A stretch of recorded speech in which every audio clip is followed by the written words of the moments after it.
என்னம்மா நீ பிள்ளைங்களுக்கு எப்போ பார்த்தாலும் கஞ்சி கொடுக்குற, இல்லைன்னா பாகற்காய் குழம்பு வச்சு கொடுக்குற, நீ செய்கிற சாப்பாடெல்லாம் சாப்பிட்டா உங்கள் பிள்ளைங்க எப்படி ஹெல்த்தியாக இருப்பாங்க அப்படின்னு நார்மலாக நிறைய பேர் நினச்சிருக்காங்க, கேட்டிருக்காங்க. ஏன் பசங்களுக்கு ஏதாவது நான்வெஜ் தான் செஞ்சு கொடுக்கலாமே, ஏன் வந்து இந்த மாதிரி பண்ணுறீங்க? ஒரு முட்டையாவது எடுத்து கொடுக்கலாம்ல, ஒரு நான்வெஜ்ஜாவது பிள்ளைங்களுக்கு 100 ரூபாய்க்கு வாங்கி கொடுக்கறதுக்கு கூட உங்களால் முடியாதா அப்படின்னும் நிறைய பேர் கேட்டிருக்காங்க.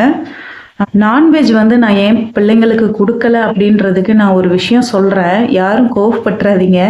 இது எனக்கு என்ன தோணுச்சோ அதை நான் செஞ்சேன், அவ்வளோதான்.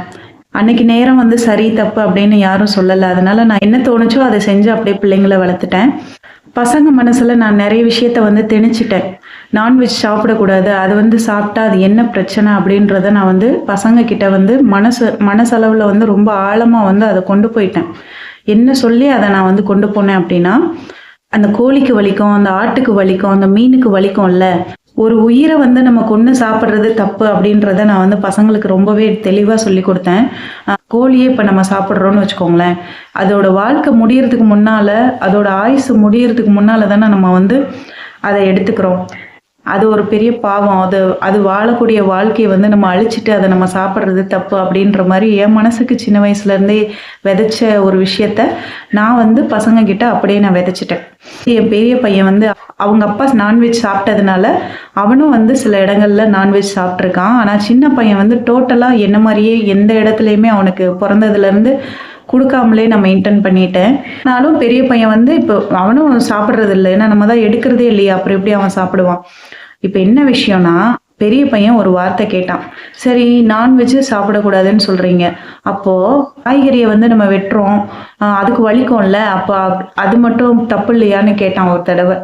அதுக்கும் நான் ஒரு பதில் சொன்னேன். அது என்னன்னா, இப்போ காய்கறியை கட் பண்ணுறோம், பழங்களை கட் பண்ணுறோம், கீரைகளை நம்ம கட் பண்ணிக்கிறோம், இது எல்லாமே நம்ம வந்து சாப்பிட்றோம்.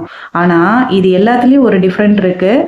நம்ம ஆடு, கோழி, மீன் இதெல்லாம் சாப்பிட்றத விட பழங்கள், காய்கறிகள், கீரைகள் எல்லாம் என்ன ஒரு விஷயம்னா, அது மனுஷனுக்கு வந்து இப்போ நம்ம உடல் உறுப்புகளை வந்து நம்ம தானம் பண்ணுறோம்ல, நம்ம தானம் பண்ணுறது எதுக்காகனா, நம்மளால் வந்து வாழ முடியாத நேரத்தில் இன்னொருத்தர் வந்து நம்ம உடல் உறுப்புகளால் நல்லபடியாக வாழ்ந்துட்டு போகட்டும் அப்படின்னு நம்ம வந்து நினைக்கிறோம் பார்த்தீங்களா. அதே மாதிரி தான் காய்கறி, கீரை, பழங்கள்லாம் நினைக்குதுன்னு சொன்னேன். அது எப்படின்னா, ஒரு பழம் வந்து பழுத்துதுன்னு வச்சுக்கோங்களேன், அன்னைக்கு உங்களுக்கு தானமாக அந்த பழம் வந்து தண்ணியே கொடுக்குது, அன்னைக்கு நீங்கள் அதை எடுத்துக்கலாம், உங்களுக்கு அது லாபம். எடுத்துக்கலைன்னு வச்சுக்கோங்களேன், அந்த பழம் வந்து அடுத்த நாள் வந்து இறந்து போயிடுது, அதாவது அழுகி போயிடுது. அதே மாதிரி தான் கீரை, காய்கறி எல்லாமே முத்தி போயிடும், வேஸ்ட்டாக போயிடும். அதனால தான் அதை வந்து கடைசி நிமிடத்தில் தான் நம்ம எடுக்கிறோம். ஆனால் இந்த உயிர்களை வந்து நம்ம அது வாழக்கூடிய வாழ்க்கை வந்து அதுக்கு ரொம்ப காலம் இருந்தும் நம்ம அதுக்கு முன்னாலே எடுக்கிறோம் அப்படின்னு ஒரு விஷயத்த நான் சொல்லி அதை அவங்க மனசில் ஃபிக்ஸ் ஆகி சின்ன பையன் வந்து அதை டோட்டலாகவே ரொம்ப உள்வாங்கிக்கிட்டான். அதனால அவன் அதை சாப்பிட்றதுக்கே விரும்பலை. இப்போ என்னை யாரும் திட்டிடாதீங்க, இவ்வளோ கதையெல்லாம் சொல்கிறா, இப்படியெல்லாமா யாராவது யோசிப்பாங்க அப்படின்னு நீங்கள் நினைக்கலாம். ஆனால் நான் இப்போ இன்னொரு விஷயம் யோசிக்கிறேன். நீங்கள் சொல்லிக்கிட்டே இருந்தது ஒன்று, டாக்டர் சொன்னதும் ஒன்று. இனிமேலாவது அவனுக்கு நான்வெஜ் வந்து கொஞ்சம் கொஞ்சம் கொடுக்கணும் அப்படின்னு நான் நினைக்கிறேன். வேறு வழி இல்லை. ஏன்னா இப்போ டாக்டரும் சொல்கிறாங்க, நீங்களும் வந்து நிறைய கமெண்ட்ஸில் வந்து நீங்கள் சொல்லிக்கிட்டே தான் இருந்தீங்க. ஏன்னா எனக்கும் நம்ம வந்து ஒரு வேளை ஹெல்த்தியாக நம்ம பிள்ளைங்கள வச்சுக்காமல் இருக்கோமோ அப்படின்ற எண்ணம் எனக்கு வந்துருச்சு. நான்வெஜ் வந்து என்ன ஒரு பிரச்சனைனா, கொஞ்சம் விலை அதிகம், நம்ம அதை வாங்குறது வந்து நம்ம பட்ஜெட்டுக்குள்ளே வராது அப்படின்றதும் இப்போ எனக்கு யோசனை இருந்தாலும் வேறு வழி இல்லை. இப்போ என் பையனுக்கு வந்து பாடி பெயின் வந்து சிவியராக இருக்குது. அதாவது அங்கங்கே கையில், இடுப்பில், வயிற்றில், கால்லன்னு, அவனுக்கு பாதத்துலன்னு ரொம்ப சடனாக பெயின் வந்து ரொம்ப சிவியர் ஆகுது. பெயினுக்கு என்ன காரணம் அப்படின்னு நான் டாக்டர் கிட்ட கேட்டதுக்கு அவங்க சொன்னாங்க, இம்யூனிட்டி பவர் வந்து அவனுக்கு எதிராக செயல்படுது, அதனால தான் வந்து அந்த மாதிரி பெயின் அவனுக்கு வருது அப்படின்னாங்க.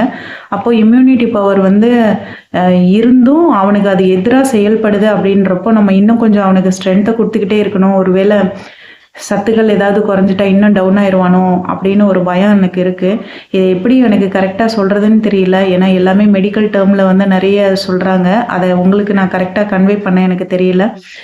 நீங்கள் நிறைய பேர் சொல்லி நான் இது வரைக்கும் செய்யாமல் இருந்த ஒரு விஷயம், நாளைக்கு நான் கன்ஃபார்மாக நான்வெஜ் எடுக்க போகிறேன். ஏன்னா எனக்கு தொடர்ந்து தொடர்ந்து 3 நாள் வந்து எனக்கு பொங்கலுக்கு லீவு தான் கொடுத்துருந்தாங்க. நாளையோட எனக்கு லீவு முடியுது. ரொம்பலாம் என்னால் பெருசாக எடுத்து கொடுக்க முடியாது. கொஞ்சமாக வந்து எலும்பு எடுத்து சூப்பு வச்சு கொடுத்தா அவனுக்கு ரொம்ப நல்லதுன்னு சொன்னாங்க. நெஞ்செலும்பெல்லாம் கொடுத்தா ரொம்ப நல்லது, எதிர்ப்பு சக்தியெல்லாம் அதிகமாகும் அப்படின்லாம் சொன்னாங்க. அதை தான் நாளைக்கு ட்ரை பண்ண போகிறேன். அதனால் கொஞ்சமாக எலும்பு மட்டும் வாங்கி அப்படியே சூப் வைக்க போகிறேன். இன்னொரு விஷயம், எனக்கு நார்மலாக நான்வெஜ் வந்து பர்ஃபெக்டாக எனக்கு செய்ய தெரியாது. பர்ஃபெக்டானு இல்லை, கொஞ்சம் கூட செய்ய தெரியாது. இருந்தாலும் நாளைக்கு நான் ஒரு சமையல் வீடியோ போடுவேன், அதை நீங்கள் கண்டிப்பாக பாருங்கள். நாளைக்கு இருந்து வாரத்தில் ஒரு 2 நாள் 3 நாள் நான் கண்டிப்பாக ட்ரை பண்ணி ஆகணும் பையனுக்காக. வேறு வழி இல்லை. இப்போ இருக்கிற சூழ்நிலை அவனை நான் தேத்தி ஆகணும், சரி பண்ணணும். அந்த முயற்சியில் தான் நான் இப்போ இறங்கியிருக்கேன். நான் இவ்வளோ நாள் நான் என்னோட எண்ணத்துலேருந்து நான் மாறாம தான் இருந்தேன். ஆனால் இன்னைக்கு அவனை நான் சரி பண்ணி ஆகணும். அதுக்கு அவனுக்கு ஸ்ட்ரென்த் வேணும். ஏன்னா ஒரு காய்கறியில் கீரையில் மட்டும் அந்த சத்துக்கள் கிடைக்கிறதே இல்லை. அதனால அவனுக்கு கால்சியம், புரோட்டீன் எல்லாமே கொஞ்சம் நிறைய நிறைய தேவைப்படுது. அதை இந்த மாதிரி நான்வெஜ்ஜில் தான் அவனுக்கு கொடுக்க முடியும். அதுக்காக தான் இந்த முடிவை எடுத்திருக்கேன். நீங்கள் சொன்னதையும் நான் கேட்டுட்டேன். என் மேலே யாருக்கும் கோபம் வேண்டாம். என்னோட எண்ணங்கள் வந்து உங்களுக்கு தவறாக கூட இருந்திருக்கலாம். இப்படி போய் யோசிச்சுட்டு இவ்வளோ நாள் நீ இருந்திருக்கிய அப்படின்னு உங்களுக்கு என் மேலே வருத்தம் கூட இருந்திருக்கலாம். இருந்தாலும் இப்போதைக்கு என் மனசு ரொம்ப கஷ்டத்தில் இருக்குது. அதனால யாரும் திட்டிடாதீங்க. கொஞ்சம் ஆறுதலாகவே பேசிடுங்க. ஏன்னா தொடர்ந்து வந்து நைட்டு பகலுமா நான் தூங்காமல் தான் இருக்கேன். ஏன்னா எனக்கு ரொம்ப உடஞ்சி போயிருக்கேன்னு சொல்லலாம். அவனுக்கு சரி பண்ணணும். நான் ரெண்டு பேர்கிட்ட எப்படி சரி பண்ணுறதுன்னு தெரில. ஒரு காலையிலேருந்து இந்த 2 நாளாக கண்டினியூஸாக எனக்கு அவனுக்கு சுடுதண்ணி வச்சு கொடுக்கறது, அவனை குழந்த மாதிரி, இப்போ மொத்தத்துக்கு ஒரு குழந்த மாதிரி தான் மெயின்டைன் பண்ண வேண்டியதாக இருக்குது. முன்னால் நல்லா ஓடி ஆடி விளையாடிட்டு இருந்தான். இப்போ என்னென்னா ஒரே இடத்துல பெரியவங்கள்லாம் வயசானவங்கலாம் எப்படி படுத்துருவாங்க அந்த மாதிரி ஆயிட்டான். அதனால தான் எனக்கு ரொம்பவே வேதனையாக இருக்குது. நமக்கு யாருமே இல்லாத நேரத்தில் இப்போ மூளையை யோசிச்சு இப்போ அடுத்து என்ன பண்ணுறது, இல்லை நம்ம இந்த இடத்துல அவனை சரி பண்ணி தான் ஆகணும் அப்படின்னு சொல்லி ஒரு வைராகியத்தை ஏற்படுத்திக்கிட்டு வாழ்கிறது வந்து ஒரு பெரிய சிக்கல் தான். ரொம்ப கஷ்டமான வேலை தான். அதை தான் நான் இப்போ பண்ணிகிட்ருக்கேன். நான் மட்டுமே எல்லாத்தையும் செய்யணும் அப்படின்றது எனக்கு கொஞ்சம் பெயினை தான் கொடுக்கும். நான் அதை சரியாக பண்ணணும். அதுதான் எனக்கு ரொம்ப முக்கியம். எடுக்கிற முயற்சியில் அவனுக்கு எல்லாமே சரியாயிடணும். ஏன்னா அவன் என்னை நம்புகிறான். அம்மா எப்படியாவது சரி பண்ணி விட்டுருவாங்க அப்படின்னு நினச்சிட்ருக்கான். அதனாலேயே நான் வந்து அவனை சரி பண்ணிடணும்னு நான் நினைக்கிறேன். அதுக்கு தான் இந்த நான்வெஜ் எல்லாம் கொடுக்க போகிறேன். உங்களோட ஆதரவுக்கு ரொம்ப நன்றி. நீங்கள் எவ்வளவோ எனக்கு சப்போர்ட் பண்ணிகிட்ருக்கீங்க. புதுசாக சேனலுக்குள்ளே என்ட்ரி ஆனவங்க நிறைய பேர் வந்திருக்கீங்க. நிறைய கொஷின்ஸ் எல்லாம் கேட்டுட்ருக்கீங்க. நான் அடுத்தடுத்த வீடியோக்களில் நான் சொல்கிறேன். நான் ஆரம்பத்தில் சொன்ன கதையை வச்சு நீங்கள் அப்படியே ஒரு நிமிஷம் வீடியோவை பார்த்துட்டு கமெண்ட்ஸில் வந்து யாரும் கோபமாக பேசிடாதீங்க. நான் எண்டில் என்ன வந்து நான்வெஜ் விஷயமா முடிச்சிருக்கேன்றதையும் பார்த்துட்டு கமெண்ட் பண்ணுங்கள்.